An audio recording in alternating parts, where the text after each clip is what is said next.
그동안 검찰의 폐악질에 당할 수밖에 없었던 작은 조직 공수처가 결국 별의 순간을 포착한 것 같습니다. 공수처가 김성훈 경호처장 구속영장 반려건으로 검찰총장과 대검 차장 수사에 착수했다고 합니다. 최근 내란숙의 윤석열 측이 제기한 영장 의혹을 핑계로 공수처 압수수색을 하는 등 사실상 내란 세력에 부역하고 있는 것으로 보이는 검찰을 향해 마침내 공수처도 전면전에 돌입한 모습입니다. 지난달 27일 시민단체 사사행은 검찰이 경찰이 신청한 김성훈 경호처 차장 구속영장을 3차례 반려한 것을 두고 직권남용 및 직무유기라며 공수처에 고발한 바 있습니다. 이에 공수처는 오늘 김성훈 경호처 차장의 구속영장을 반려한 검찰에 대해 수사에 착수했다 밝혔는데, 재밌는 건 피의자가 심우정 검찰총장과 이진동 대검찰청 차장이란 것입니다. 물론 아직까지는 공수처가 단순히 접수된 고발건을 공수처 검사에게 배당한 것뿐이기에 확신할 순 없지만, 최근 공수처의 기류를 보면 이번 검찰 수사는 단순한 블러핑이 아닐 확률이 높습니다. 정예능이 보는 이유는 총 2가지인데, 첫째는 앞서 말했듯 검찰이 공수처를 압수수색, 그것도 내란숙의 윤석열 측에 황당한 의혹 제기를 좋다고 받으며 이른바 선빵을 친 것. 둘째는 공수처의 이번 수사가 내란 관련해 검찰의 치명적 약점을 겨냥하고 있기 때문입니다. 예컨대 검찰이 공수처를 압수수색했다는 건 단순히 기관으로서의 자존심 싸움 문제도 있겠지만, 어제 나온 보도들을 보면 의미심장한 대목이 있습니다.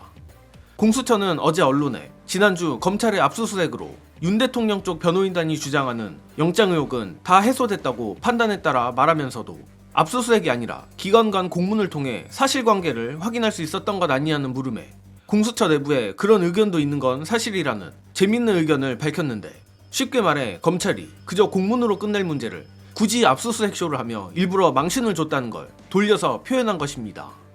즉, 공수처가 단순한 조직 논리 이상으로 검찰에 상당히 빡쳐있는 것 자체는 사실인 것 같고, 가장 중요한 건 역시 둘째 이유인 김성훈 경호처 차장이 검찰의 가장 약한 고리라는 것입니다. 특히 지난 윤석열 체포 당시 윤석열이 김성훈에게 체포영장 방해 지시를 내렸고, 김성훈이 이 지시를 충실히 따른 문자까지 있다는 빼도 박도 못할 보도가 나온 바 있음에도 검찰은 무슨 이유에서인지 목숨 걸고 김성훈 구속을 막고 있는 상황입니다. 아마도 지난 12.3 내란 직후 김용현과 이번 공수처 수사 대상이 된 이진동 대검차장이 비화폰으로 통화했었다는 것을 보면 김성훈이 구속되어 비화폰 서버 압수수색이 이뤄지는 것만은 검찰이 막으려 하는 것 같은데, 아니나 다를까 오늘 보도에 따르면 김성훈은 경찰에도 주지 않았던 비화폰 불출대장을 검찰에 넘겼다 합니다. 안 그래도 이번 고발건 특성상 공수처가 이 부분을 깊게 파고들 수밖에 없는데, 결과는 장담할 수 없지만 일단 조준 자체는 내란 검찰의 급소를 제대로 조준한 겁니다. 이거 정말 윤석열 체포 당시만 해도 공수처가 너무 답답했는데, 지금 와서 이 정도로 공수처를 응원하게 될 줄은 몰랐습니다. 공수처도 이번에 제대로 성과를 내야 다음 정권에서 더 좋은 대우를 받을 수 있을 테니 내란숙의 윤석열에 이어 내란숙의 요람 검찰을 잡겠다고 나선 것으로 보이는데, 공수처가 꼭 잘 해내기를 바랍니다. 마무리하자면 역시 검찰은 개혁의 대상이 아니라 삭제 내지는 청산의 대상이란 것이 분명한 것 같습니다. 최소한의 양심이 있고 조직의 생존을 위해서라도 자정의 의지가 있는 조직이었으면 애초에 이재명 대표와 민주당을 향한 유례없는 사냥이 이 정도는 아니었을 것입니다. 이재명 대표를 향해 황당한 판결을 한 사법부도 사법부지만 모든 만악의 근원은 역시 억지 기소를 한 검찰입니다.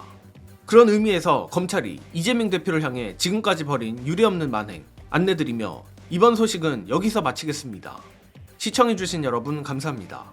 근본적으로 저는 그렇게 생각해요. 이 선거법은 당선된 자들이 자격이 없는데 당선됐을까봐 따진다고 만들어진 거거든요. 그런데 낙선한 자의 출마 자격을 이렇게 선거법으로 따지는 경우는 처음 봤어요. 이재명 대표가 사상 처음으로 낙선했는데 낙선한 자에게 출마 자격을 따지고 있는 최초의 사례입니다. 대선을 치르게 되면 그 선거 캠페인용으로라도 측이 치열하게 고소고발전을 주고받죠. 그리고 나서 대선 끝나면 턴단 말이에요. 털죠. 취하하고 설령 무슨 고발되거나 한 사건이 있어도 대통령이 당선되면 불소추특권이 적용되니까 재판 안 받는단 말이에요. 근데 낙선자를 예전에 고발된 게 있어도 다 털어주는 게 지금까지의 이 정치 문화인데, 낙선자를 검찰총장 출신이 이렇게 저렇게 해서 끝 끝도 없이 가족까지 포함을 해서 기소를 하는 이게 세계사에 그런 경우가 있나 싶은 거예요. 공직선거법상으로도 처음이에요. 선거법상- 낙선한 후보를 다시 재판적으로 끌고 와서 너는 출마 자격이 없어라는 판결을 받아내려고 하는 거거든요. 네. 과거에 대한 이 평가보다는 앞으로 대선 출마를 못하게 하겠다라는 목적이 더 강해 보이는 거예요. 그러니까요. 이미 낙선한 자를 재출마 자격이 없다라고 만들려고 하는 선거법 재판은 처음 있는